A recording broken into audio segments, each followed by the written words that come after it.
And welcome to Welcome Home Radio, where real estate lending and learning come together. Mortgage market update for June 3rd. We are again seeing an incredible news for everybody. Stocks are higher once again this morning. They were up over 100 points early in the early going, and even in face of a COVID and civil unrest that we've seen in our country. It's some amazing news with the ADP employment report. It shows April job losses that were estimated at 8.75 million was actually only 2.76 million. While this still is a huge number, and in these unprecedented times, this is a huge surprise that the actual job loss numbers were much less than expected.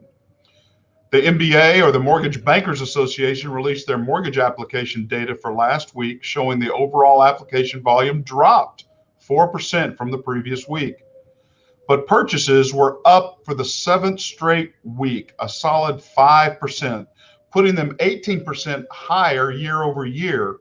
This is an amazing time to be having purchase applications being taken in this time. But this is some awesome news for realtors that people are still looking for more space and getting out of the rent race.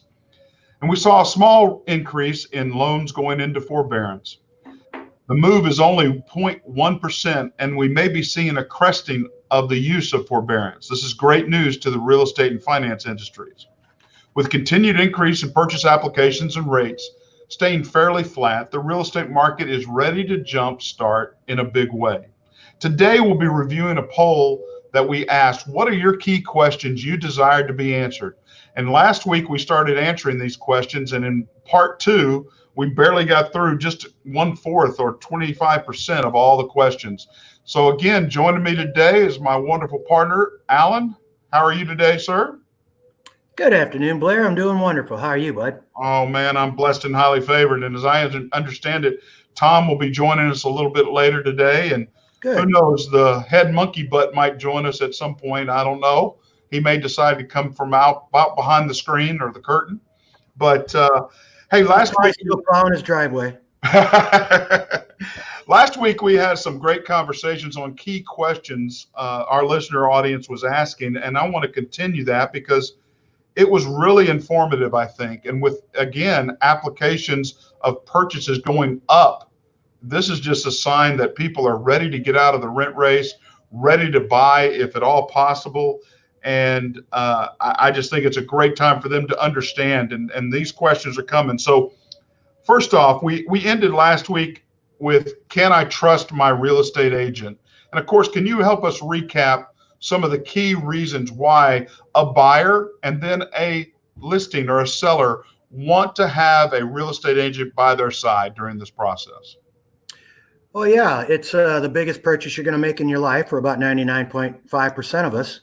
So you want an expert, somebody that knows the business, somebody that knows the ins and outs, and can take the emotion out of the process for you. Now, what do you mean? I'm going to stop you right there. You said that multiple times, taking the emotion out. What are you meaning by that? Can you share what some insights and experiences you have from that? Yeah, it's like anything you purchase, you justify. So when you walk into a house, you get, if you're a buyer, let's say, oh, I love this home. We got to have it, Well, good. I mean, it's the first thing you want to do is like a house before you buy it.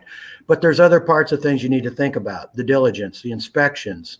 You need to think about the history of the home, seller, what they're trying to get out of the home. So there's a lot of business data that goes into this, and a good agent will, handle the emotion, at the same time handle the facts and get the transaction done correctly. Well, help us understand. I mean, I agree with you. I mean, my wife, who definitely, when she sees her eye on something, got to have it.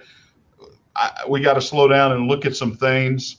What are we talking about? Are we talking about, hey, they're asking a bit too much comparatively, comps? Are we asking, hey, make sure our inspection takes place so that we see if there's a foundation roof? Or what are you talking about? Some of the things that you bring factually to the table that you, through your experience, share a story or two if you can. Well, if you're repping a seller, you represent a seller. Obviously, the seller wants the most money they can get for the house. And things that determine that are condition, and you mentioned foundation, big thing there. Condition's a big thing. And, location, all sorts of things go into how you can price a home. So that being said, a buyer is just the opposite. They want as much house as they can get for the money. And yeah, there's a lot of situations out there where homes are overpriced. Homes are only worth what somebody's willing to pay for them. And that sounds easy, but that's exactly the way the world is. So if a home is overpriced, it sits on the market a while. And the market will say, I like the home, but it's too much. And once a seller realizes, and remember, the seller is the boss. If you're a listing agent, they run the show. You give them comps, you give them information, you give them the correct data. But if they want X amount for a house and you think it's worth a little less, you have that honest discussion with the seller, but the seller still makes that call. You don't as an agent. You give them the best input you can. You give her the best data you can. And then they give you your marching orders. I would like to get, this much money for my house. If it doesn't sell, then we'll lower the price. Generally, you can't raise the price unless something, it's Sure. very rare, but it happens, but not very often. Now, a lot of you're exactly right. The client's always in charge, and we try to consult or give them insight. And I do want to remind our listeners, if you have any questions, comments, please share them in the comment line. We'll try to get to a question as well. But this is an emotional time. I can see where raising a family in a location, and I feel like, hey, Joe Bob told me that my home is worth X, and I want to sell it, or I want to get out of here quickly. What is my price I need to sell quickly? I'm going to come to you for those types of things. Is that right? Yeah, absolutely. Every let's just talk sellers while you're talking that. Yeah. Sellers, again, they want as much as they can get. That's generally what happens. Now, not every time that's true. There are some sellers that find themselves in financial difficulty, and they are okay with an investor type offer because they'll get cash and they'll get it fast. They just want out. And, families break up. Unfortunately, death happens in families. And so you see that some. So that happens where people are not necessarily wanting as much as they can get from the house, but they want their money fast. And generally, less money cash is faster. Sure. And then there's also companies, including mine, that will buy your house also. You'll get less money for it because, everybody that buys a house is turn around and resell it. So there has to be money in it for everybody. Sure. And if the public's not learning that with these we'll buy your house for cash things, then they need to know that. You're not going to get the value of your house. You're going to get what they value your house at so they can resell it, thus make profit off of your loss. That's how that works. Now, some of the things that come along with this is that our clients, the home sellers, the home buyers, how much am I paying a real estate agent? How much goes into this, and who pays it? A lot of times, because it is different for sellers and buyers, who pays the agent and how much are they looking at that, just so for edification, are the agent's commissions? Agents' commissions standard are on the seller side. The sellers pay the commissions, and the standard is 6%. It's negotiable like everything else in this world. So you could pay a realtor less than that selling the home. On the buyer, and the seller has money in there, so the buyer can be represented for free. So the listing agent represents the seller in their best interest. The buyer agent represents the buyer in their best interest. So you have two experts representing each side, and that's on the seller. Generally, there's always exceptions to everything, but generally that's how it works. And a seller is happy to do that, to have a smooth transaction and to make sure everybody's happy in a situation like that. So stressing that, I think buyers of homes need to understand that having an agent working with you, generally, as you said, that's paid for by the seller in that commission structure. Am I correct? Yeah, if you're buying a home, you should absolutely 100% have a buyer agent. It doesn't cost you a penny, zero, zip. And you'll generally get a better deal on the house. I mean, we will find the right money to offer, and you'll be represented all through the process, all the contract work.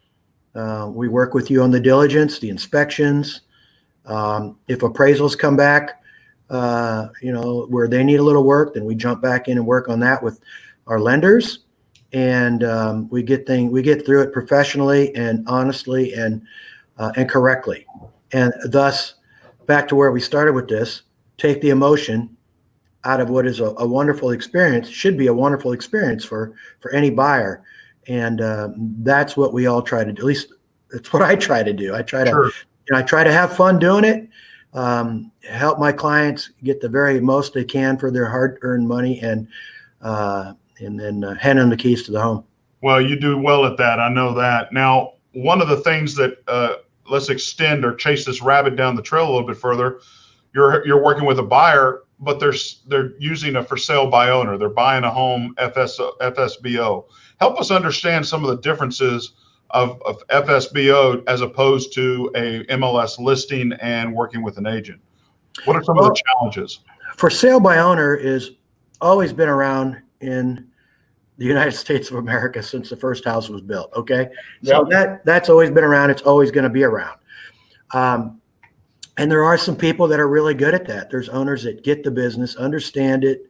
They may be in real estate themselves. They may be a lawyer. They may be an accountant. Who knows? But they just might understand it and do a very good job. And those for sale by owners will work with a buyer agent and be happy to pay the 3% buyer agent commission. The majority are. So that said, that's an okay thing. You have to work hard on behalf of your client. And you have to understand that the for sale by owner seller understands everything going on, because a lot of times they don't, and they don't care. They just. But as a representative of a buyer, we do care, and there's a lot that can go wrong during a transaction. Sure. For sale by owners typically do not get as much money for their house as an agent who lists it professionally. They don't understand comps, and I'm going to go right back into this whole emotion thing. It's very emotional when it's your own money. I don't care if you're buying a car or that jacket for winter or what you're doing, but when it's as big as a house, it's very emotional. And a seller will go, well, I put in this air conditioner and I fixed the pool and I did this and I did that over the last 10 years. And they want their money out of it. Well, it's not how it works. And they'll often have the price, either too high, or sometimes they'll have it too low. And either way, they need help generally, but sure, it's just, they're always going to be around. I work with them, and they're people just like you and me, and I'm cool with that. Well, a lot of times, for sale by owners trying to do it themselves to save money, but they need to understand a buying agent coming is generally going to be paid for by that contract. So you're definitely going to earn it if you're having to work for FSBOs, because you're going to be the only one knowing how the contract needs to be filled out, how it needs to be interacted with, and how it establishes protections for them and for you. And in a small percentage of situations, a for sale by owner who says, I'm not working with an agent. You want an agent, you go pay for it. And they will. Because when you think about you're going to spend $300,000, which is generally the most money you're ever going to spend on a home, you want to do that half-cocked? Do you want to go in not knowing what you're doing? You tell the folks just what their money gets them. And sometimes they'll just say, listen, can you help me? Can you represent me? I'll pay you. And it's fine. Yeah, absolutely. What realtors can't do is anything for free. We have brokers, we have expenses, we have all the other things too. So, we need to be paid, and that's how we support our families. And God bless that. Amen. No, that is. Now, one of the questions that I find, and I'm looking forward to this, when is the best time to sell my home? I'm sure you get this a lot. I do. And I'm not that, boy, you ought to do it in April, May, or June because of schools. I'm like, the best time to sell your home is when it's best for your family, because every family situation is different. They might have a new job in Montana and have to move, or they might have a sick mother or dad that need to move in and with them, and we have to find a mother-in-law type situation. So they need to sell their house and move into a different one. It just might be, I can't walk upstairs anymore. I need a one-story. Don't share my secrets. Okay, well, there you go. So, but no, the right time to sell your home is when you, as a family, if you have a family, you have that talk and decide it's time. I'm getting ready to work with a seller who they want to have it listed by the 15th of June. They just called, and I'd helped them buy the house years ago and have stayed in touch in general, but she accepted a new job out of state. So it is time for them to sell. And the same thing happens all 12 months of the year. Have another friend moving here from New York City down to San Antonio. I'll help him find a realtor down there, but it's job change. And so it was time for him to make the move. So, but if you're just happy living where you're living and you're not in any hurry and you do want to play the marketing game, and when things are a little busier than not, then yeah, you sit down, you have the April, May, June thing, July at the latest, and that motivates people and you get a lot of buyers. And right now, let me tell you, folks, don't sit on it because there's a lot of activity going on. The last 3 weeks, it just changed, didn't it, Blair? Oh, it has changed tremendously. In fact, we got one of our wonderful friends and past guest on our radio show, Jeff Duffy, on there. Yes, Jeff, I do know you know a title company or two, and great to have you listening in. But it is a great time right now, and it's amazing that we're still seeing an increase in purchase applications, not refis. Refis have gone down, but we've surpassed last year's numbers, even with COVID, even with civil unrest. People are still working in the market wanting to move forward, whether it's getting out of a rent race, increasing the size of their home, downsizing the size of their home. They are looking. And so selling your home, as Alan has said, it's when is the best time for you. That's the decision. It's not. And if you want to take it a step further for all the listening audience, it is quietly and somewhat quickly turned into a little bit of a seller's market right now. I would agree.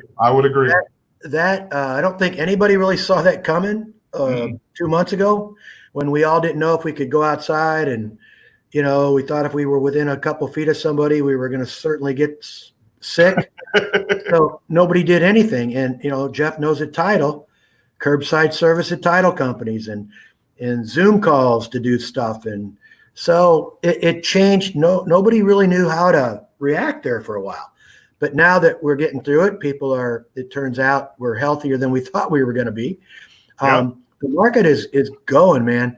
And if you've got a house to sell, it's a good time to sell it. And if you're wanting to buy, I wouldn't wait around. I would agree. My son-in-law just sold his home and got $15,000 more than asking. Yeah. Had 5 separate offers. And so again, I think you've answered that. Hopefully people understand it. When you're ready to sell is the best time when you want to sell. And now, certain price ranges draw multiple offers much more. Once you get above $500,000, it's a different market. And that market is okay still. It's just not booming, but the 200 to 400 is just flying.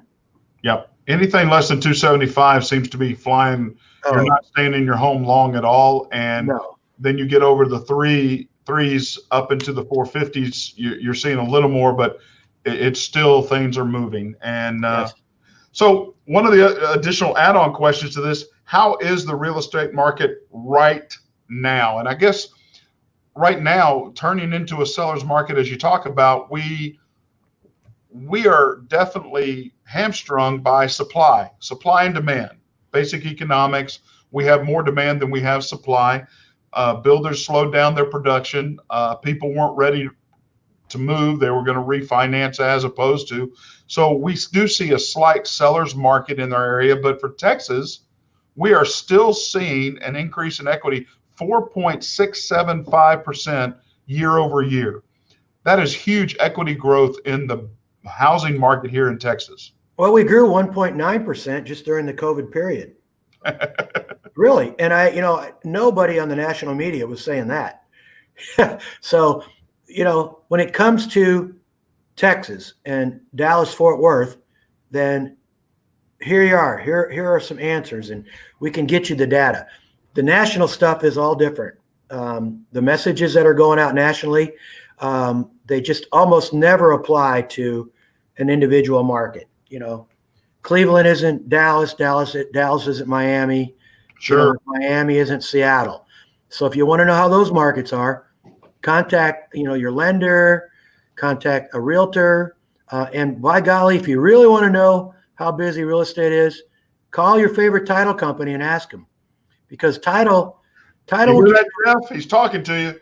they'll give you a straight answer.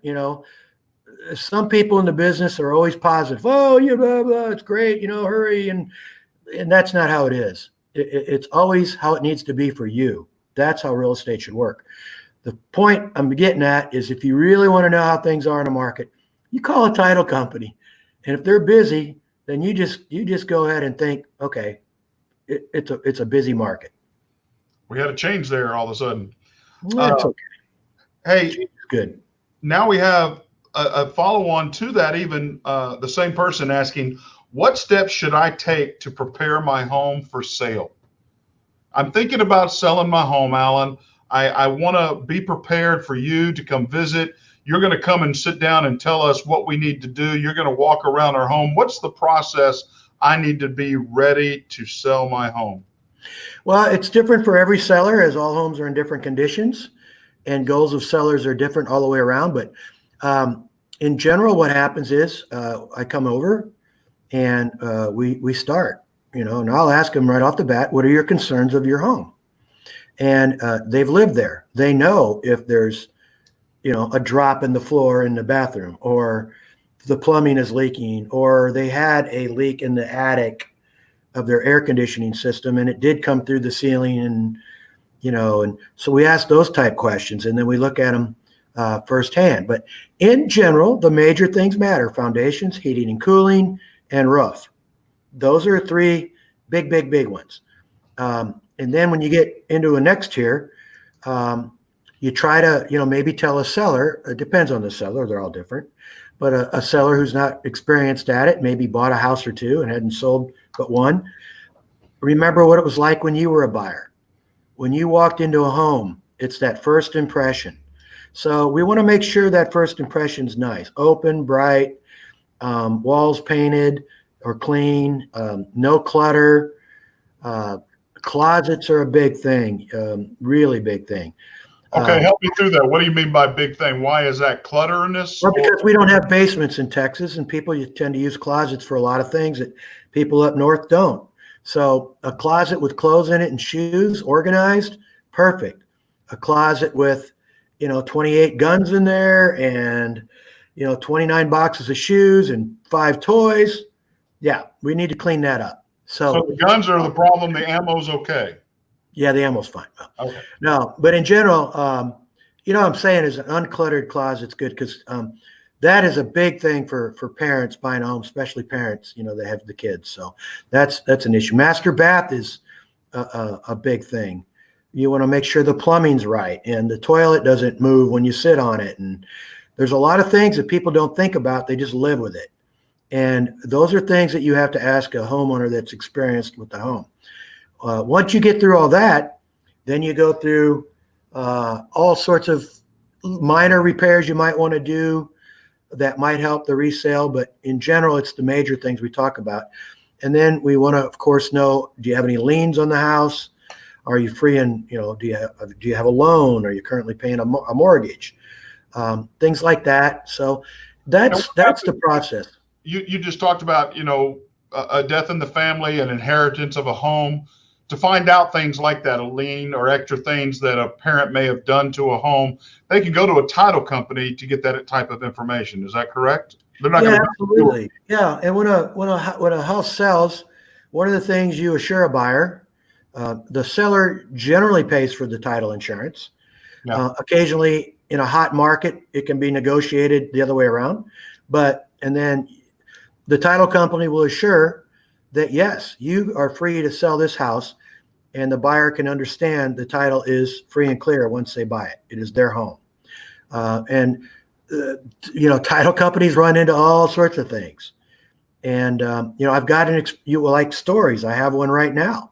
I have a friend who I helped buy a nice place up in North Denton County, a couple acres, nice home, who has a friend who also lives in that area, lives in a pretty rundown manufactured home, but the land is nice.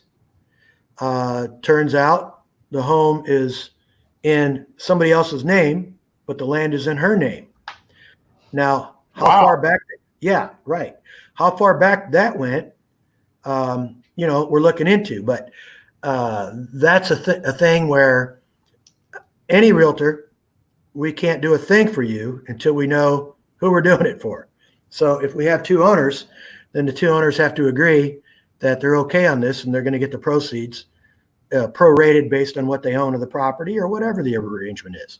So that was a title company that did me a favor and helped me out with that, which I'm much appreciated. And I'm trying to help somebody who really can't afford to even sell their home. I'm just trying to get them the right information so that maybe they can move forward and get things cleared up there. So you've had this conversation, and I guess the biggest thing, what I heard was we need to purge or declutter the home definitely so that it's presentable. It's we're going to do some minor repair work, make lipstick on a pig, I guess, make sure things look presentable. But one of the questions that comes on, what should I disclose to potential buyers? Well, so to me, this is an easy question. You should disclose what you know. If it's true, if it's factual, and you know it, then on the seller disclosure, of which every seller selling their home on the MLS will fill out, and a for sale by owner as well will be asked to fill one out from a buyer. So if you know that you made a claim on the roof in 2015 because of hail damage, then you have to put that down. The roof is replaced in 2015, hail damage.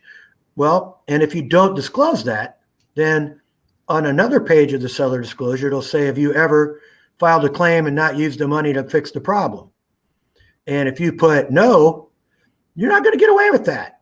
And you know why, Blair? It's your famous word for that, the Clue report. So insurance companies have a responsibility to their clients too. And they're not going to insure a home that has had a claim where the money wasn't used to make the repairs. So it's that simple. So if you know something, you disclose it. If you don't know, there's a yes box, there's a no box, and there's a U box, which means unknown. If you know it, then you put yes. If you don't know it, you put, no, if it doesn't apply. And if you simply don't know the answer to the question, then unknown is okay. But generally, do you have a fireplace? It's a yes, no question. So you put, Y for yes and no for, or N for no. But on something where you might own a home for a couple of years and you might not know the answer to a question, then you could put unknown. That's fine. Why wouldn't somebody want to disclose, hey, I repaired and we had a new roof, or I just put carpet down, or I just replaced the HVAC system, or, these things that sometimes people they're just not thinking, or, because to me, we're about to do some work on our house, and I found out some warranties are transferable to the new owner, which I think is sometimes the for sale by owner doesn't know. They just think, all right, it's a free market. I'll go get what I can. If they figure it out, fine. If not, that's good for me. And that's not how real estate works. Yes, it's buyer beware, and you do get inspections and you do due diligence. But, when you represent a seller, you don't go into this going, we're going to get them. We won't tell them this. That's not how this works. So the first thing you do as a seller agent is, you have that meeting of the minds. This is why a seller disclosure is here. And you as an agent, you never touch that seller disclosure. You never touch it. It's up to the seller. Sure. It's their document. Hey, we have a question in live comment coming in for you, Alan. Do you want to answer? Can you answer? Do you ever recommend? I do not see the question. Oh, there it is. If you recommend seller.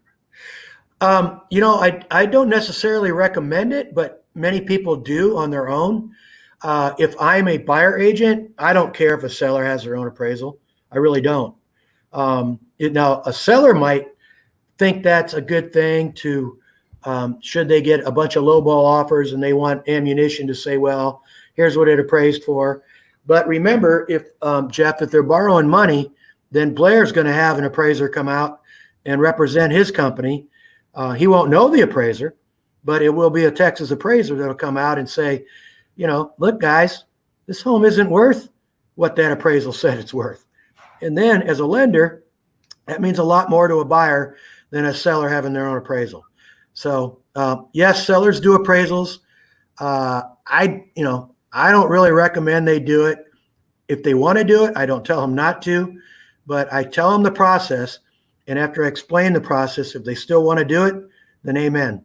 Let them do it. What about doing a pre-inspection of a home before selling? That's something you have to disclose if you do that. Is that correct? And would you recommend doing that on sale of homes just to find out what potential issues? Again, it's to me, that's a little different in that if you don't know you have a problem, then you don't know. Okay. And if it hasn't shown up in your daily life, then it's not a problem. It's just the house you live in. But if an inspector comes in and says you have a plumbing problem, you don't know it, but you have a leak in the foundation. There's 30 grand to fix that, 25 to 30 grand. And you then disclose, yes, I had an inspection in January. They found a leak in the slab. I'm not going to fix it. I don't have the money to do that. I have to give them the reason, but you got to disclose that. So the better way to do it is, obviously come through. If you know you have a problem in the home, that's what the seller disclosure is for. So let the buyer do their diligence, hire an inspector. They'll come in and say, maybe the foundation needs to be checked. The water pressure wasn't right. I'd like to check the pipes, things like that. Let them do their thing and then deal with it then. And then once we are under contract, you have somebody that wants the home. So they have a little bit of emotion in it if you're on the buyer side, so they want the home. And as a seller, you can negotiate price, but get it out of the proceeds, okay? Instead of paying up front, which most people don't have that kind of money up front. Sure. So, to me, you do have to disclose if you've had a recent inspection on a home. A lot of that happens when somebody owns a home for a year or two. They have to just, there it is. It's out there. Yes, I bought the home a year ago. It was inspected. And that kind of thing. Yeah. Following along with inspections and so forth, this question is interesting to me, and either one of us, I think, can answer it. Why is the assessed value different than what you said my home is worth? Well, by assessed value, do you mean the appraiser value? Appraisal, yes. Okay. Well, there's all sorts of numbers put on a house. You got appraisers' numbers, and they look at neighborhoods and surrounding properties similar to yours. You have what a county thinks your house is worth. It's on the CAD system. You have what a realtor gets, both on the buyer and seller side, is comps. Okay. So I've seen it both ways. You always like examples. I'll give you a couple. When the market is booming, appraisals don't follow as quick. Okay. Because the history of the market in the past is still lower than what it is right now. And appraisals don't quite catch up. On the other hand, if the market slows down, the appraisals are still a little high and everything's fine. So the comps, though, tell you to the day what houses are selling for. Not, we can go back 6 months, 3 months, a year, but generally 6 months is an acceptable range. It sees enough of a trend, up, down, or flat. And we can arrive at what we think a house is worth. Realtors make mistakes. Appraisers make mistakes. We're all human beings. When it was really busy, I had a appraiser come in, and I only found this out because he had to call me. I never talked to an appraiser, but it's your job if they call you and they need, access, they might ask a question. So the bottom line is he just did a low appraisal. The guy was brought in from Lubbock because they were so busy, and he had a different thought process. So appraisers make mistakes, lenders make mistakes, but when mistakes are made and one of us clearly see a mistake, we can go in and try to have everybody, let's take another look at this. I think the appraisal's too low. Can we have another look at that? Or, maybe we appraised it too high, and then we have to negotiate with the seller. Can we meet you a little lower price, et cetera? There are ways to challenge an appraisal, and there are processes to increase, show other comps. And because on an appraisal, we see what comps they utilized. Is it the same ones that you've utilized to do an assessment? And we can challenge for local or sales that they did not take into consideration. And these kind of mistakes, and they're not mistakes, but they're just data can be wrong. It's not really scientific. There's no exact science on appraisals and on comps. You just do your best. But I can say we have numbers to look at. And when you represent both either a buyer or a seller, you're looking at those numbers together with them and going over them. And we have a wonderful joining, a sighting of Tom. Tom is in the house, it looks like, or at least his vehicle is. Tom, you there? We see a hand. somewhere, but I've got two hands on the wheel. I'm driving hands-free, but is it hands-free? Yeah, it's hands-free. But I am here. I'm on my way to grab a book in a class that I'm teaching that I don't have the book. Well, we're glad you joined us. We're still going over questions, so we'll continue on that. Alan, one of the things that comes up with appraisal and price, they say, what is the difference between list price and sale price? Now, that seems like a silly question in some sense, but it's really not to understand that. No, when you go to sell a house, you get with your seller and you try to establish a market price for the house based on the seller's goals and what the market will bear. So that's one way to answer that. The other is, if you're a buyer, you know that list price is the asking price and it can be negotiated generally. The other part of that is, when you look at comps, the only numbers that really matter on the comps are the sold numbers, because that's actual data. Pending, active option, and active are numbers, and they're numbers arrived at by realtors and clients that may or may not represent a good price for the home. Now, when you sell a house, that's how much they paid for it. That's a sold price. That data is what you use to evaluate what a house might be worth in a neighborhood or whatever. Because if 123 ABC Street sold for $200,000, then you live right next door, same type house. Well, you can't get $300,000 for it generally. So Sure. you can ask for it, and that's a list price. What sold is actual data. List is a number arrived at to start a process to get to the actual data. So they asked a follow-on to assess the list price value. What are the methods that realtors use to determine the value of a home? And it goes into a listings. I mean, it could be square footage, it could be number of bedrooms, bathrooms, kitchens, upgrades, window quality, roof age. Help us understand all these things that you go into to get an assessed value that they would list for. Well, we look at a bunch of different things. One, we look at what the Denton County or Dallas County or Tarrant County or Collin County, where do they value the house at? They're trying to be a little more accurate on that for their tax base. We also have comps, and our comps can go back, like I said, 3 months, 6 months, 12 months, go back as far as we want. And we can take an overview of a subdivision or a area, or we can look at comps, the history, again, the sold data, and it tells you what market is bearing for houses. And then we take it a step further and we get into the comps of a house very similar to yours, and that helps evaluate. Others are the same square foot, but much more fixed up, granite, stainless steel, a swimming pool that's beautiful and been, retiled and everything's nice and perfect. The yard's immaculate. Well, you might have the same square foot down the street with old everything, and it's not going to be worth the same amount of money. So all these things go into it, and you sit down and you have a very nice talk with a client about all the factors that go into arriving at a value of a home. A list price, when you're helping when you're listing a house, a list price very often will be a little higher than what it might be worth.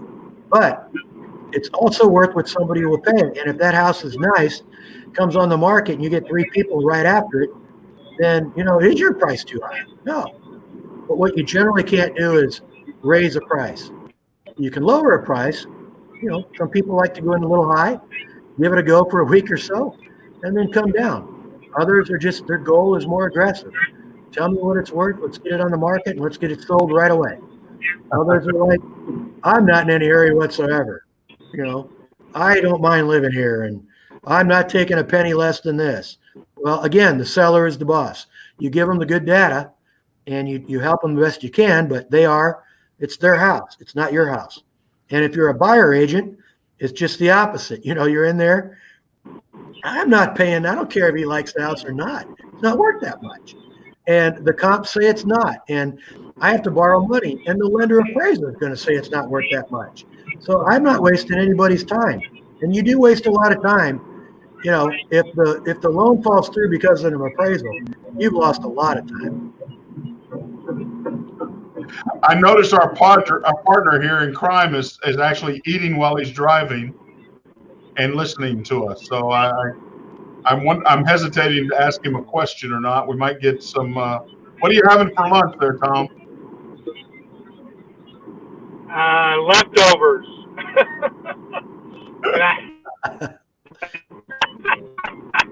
I've got to be back at 1:30. Well, we're losing you, Tom. We're losing you. Hey, going back to different things, let's take a priority scale looking at this. I mean, square footage to bedrooms to location, of course, flooring type, roof age, lot.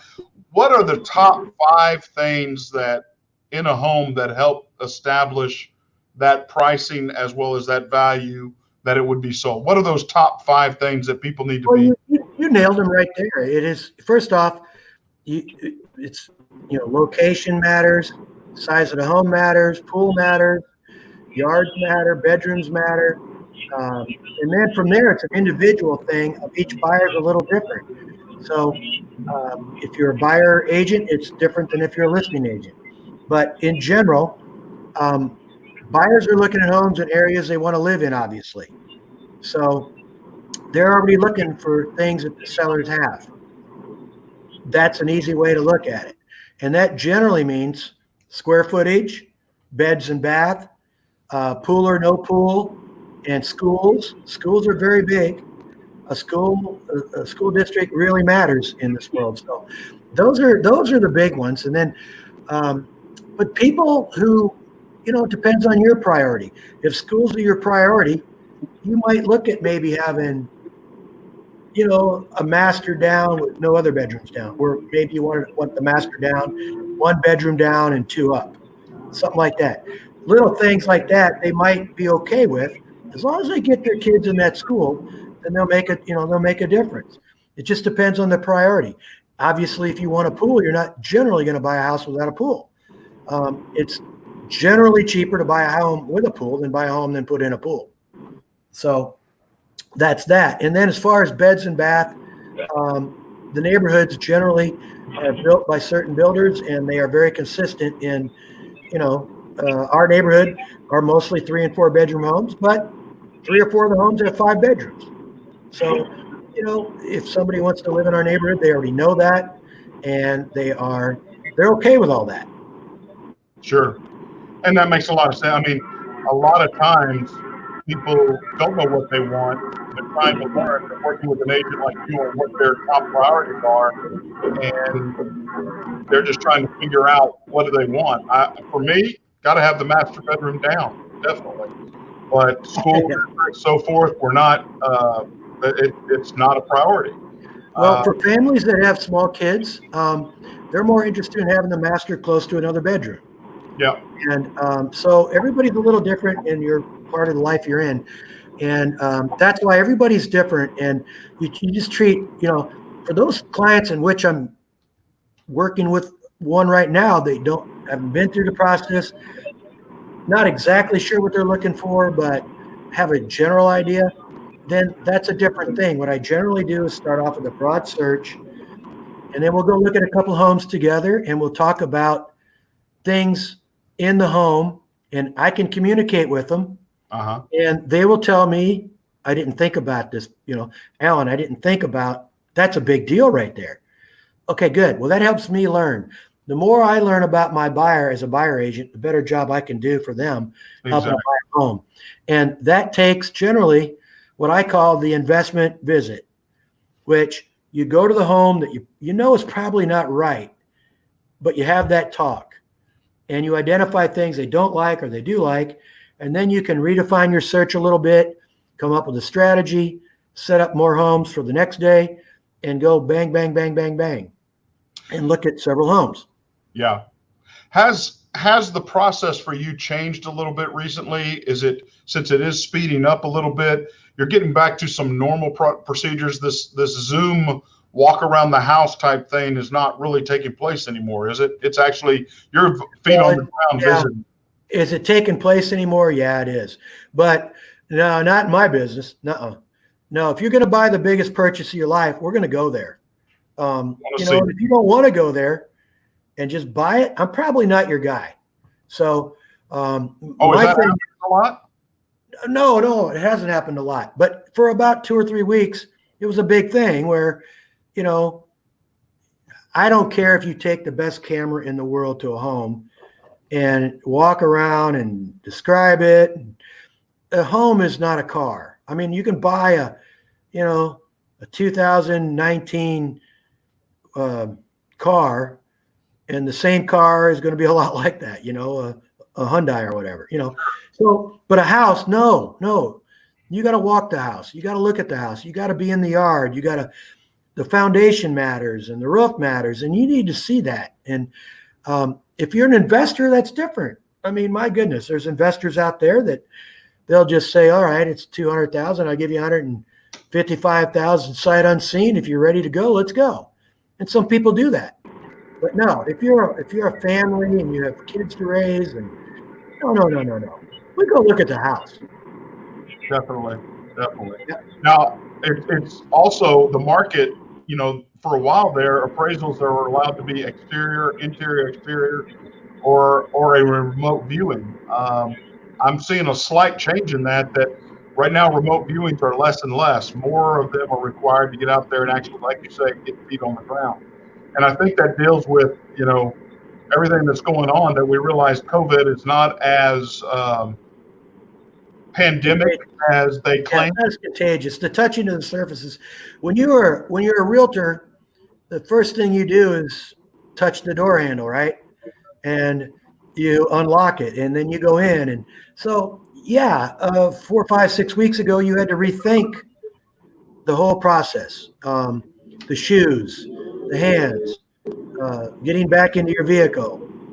Certainly didn't touch cabinets and tile and stuff. We're being very, very careful. People are still being careful, but again, common sense can be used. You can clean your hands. A lot of people still carry around a little thing of sanitizer in their pocket. I'm good with that. No problem there. If that's what is good for you, then good. Some people still want to wear a mask. I'm okay with that too. It's all good.